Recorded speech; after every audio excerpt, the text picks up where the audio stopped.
Selamat berjumpa kembali dengan saya Bapak Ibu sekalian pada sesi ke-79 dalam serial Pembangunan sebagai Pemberdekaan.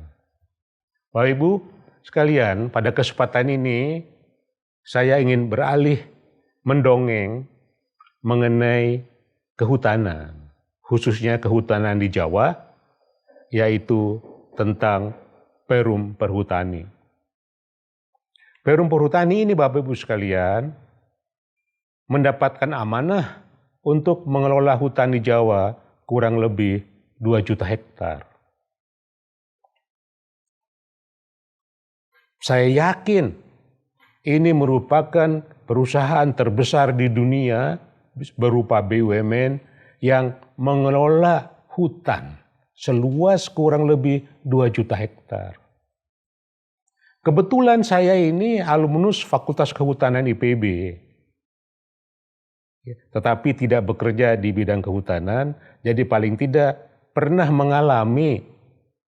mengamati bahwa Perum Perhutani pada tahun 70-an merupakan perum yang tampak sekali gagahnya, kuatnya.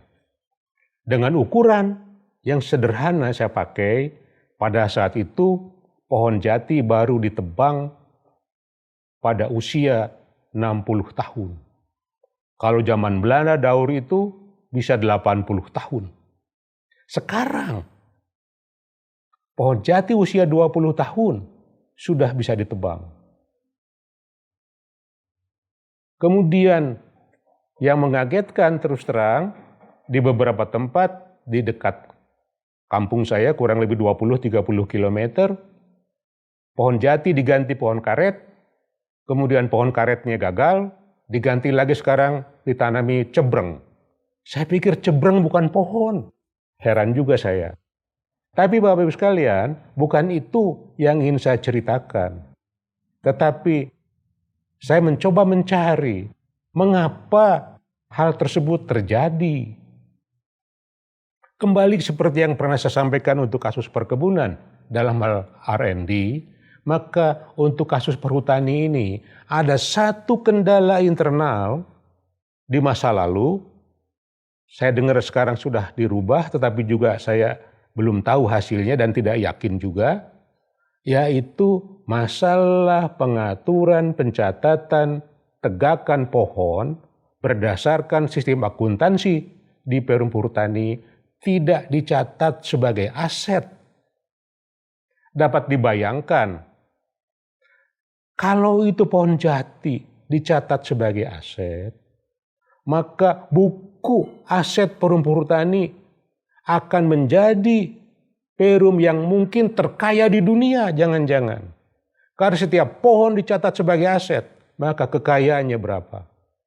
Tetapi yang lebih penting lagi, dari kacamata prinsip moral, prinsip responsibility, bahwa dicatatnya kayu, pohon, tegakan sebagai aset, akan menimbulkan sifat dan sikap tanggung jawab untuk menjaga aset tersebut.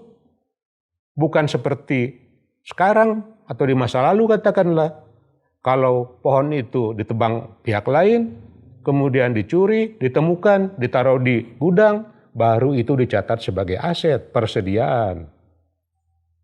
Bapak Ibu sekalian, pada kesempatan ini saya ingin mengatakan bahwa dipandang dari sudut ekonomi kelembagaan, ada hal-hal prinsip, entah disengaja entah tidak, tetapi sulit sekali diubah, yaitu memasukkan konteks responsibility dan accountability ke dalam buku perusahaan.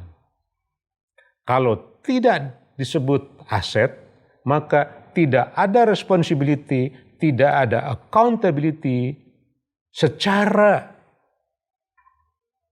terstruktur di dalam pertanggungjawaban buku perusahaan itu. Nah, Ada yang bertanya kepada saya, kalau itu nanti bagaimana menjaganya? Itu urusan lain. Karena menjaga hutan itu juga merupakan kewajiban dari kita semua. Nah, tetapi kita sekarang melihat efek dari tidak dicatatnya tegakan hutan sebagai aset, maka Perum Perhutani tidak menjadi perusahaan terkaya di dunia. Bahkan mungkin Perum Perhutani menjadi perusahaan yang dapat dikatakan tidak mampu lagi untuk membiayai pengembangan. Kembali ke Daur Jati 60 tahun katakanlah. Sudah sangat berat. Oleh karena itu, kesimpulan pada sesi ini adalah bahwa memasukkan tegakan hutan sebagai aset ke dalam buku perusahaan bukan hanya akan membuat perusahaan itu kaya, bukan hanya akan membuat negara ini kaya, tetapi yang paling penting ini sebagai energi kewajiban untuk melahirkan budaya responsibility dan accountability di dalam tubuh korporasi itu sendiri. Terima kasih atas perhatian Bapak dan Ibu sekalian.